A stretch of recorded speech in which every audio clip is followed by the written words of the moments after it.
اسی طرح دیکھیں میرے پیارے بھائیوں، ہم لوگ یہاں مسجد میں بیٹھے ہیں، ہم لوگ یہاں اللہ رب العزت کے گھر کے اندر بیٹھے ہیں، ہم یہاں اللہ رب العزت کے گھر کے اندر کئی نیتوں کو ایک ساتھ جمع کر سکتے ہیں، اکٹھی کر سکتے ہیں۔ مثال کے طور پر یوں سمجھیں کہ ہم اتباع سنت کی نیت کر سکتے ہیں،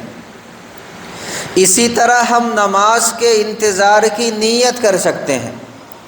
اسی طرح ہم تلاوت قرآن کریم کی نیت کر سکتے ہیں، اسی طرح ہم اللہ رب العزت کے ذکر کی نیت کر سکتے ہیں، اسی طرح ہم اللہ رب العزت سے دعا مانگنے کی نیت کر سکتے ہیں،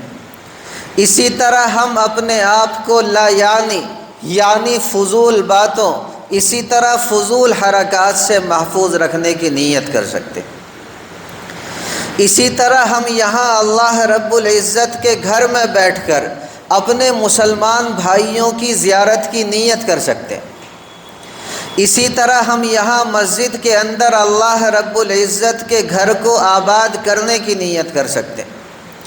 اسی طرح ہم یہاں مسجد کی صفائی کی نیت کر سکتے ہیں، اسی طرح ہم یہاں مسجد کی دیکھ بھال کی نیت کر سکتے ہیں۔ یہ ساری نیتیں میرے پیارے بھائیوں کی جا سکتی ہیں۔ اسی طرح ہم مسجد میں بیٹھ کر استفادہ اور افادہ یعنی آپس میں ایک دوسرے کو فائدہ پہنچانے اور آپس میں ایک دوسرے سے فائدہ حاصل کرنے کی نیت کر سکتے ہیں۔ اسی لیے دیکھیں یہ بات مشہور ہے کہ ایک عبادت گزار بندہ کتنی ہی عبادت کیوں نہ کر لے، تب بھی وہ ایک عالم کے مقام کو نہیں پا سکتا، تب بھی وہ ایک عالم کے مقام کو نہیں پہنچ سکتا، کیونکہ عالم کی یہ صفت ہوتی ہے کہ اگر وہ کوئی عمل کرتا ہے تو اس ایک عمل کے اندر وہ کئی نیتوں کو ایک ساتھ جمع کر لیتا، اور ایک عبادت گزار کو یہ بات نہیں آتی۔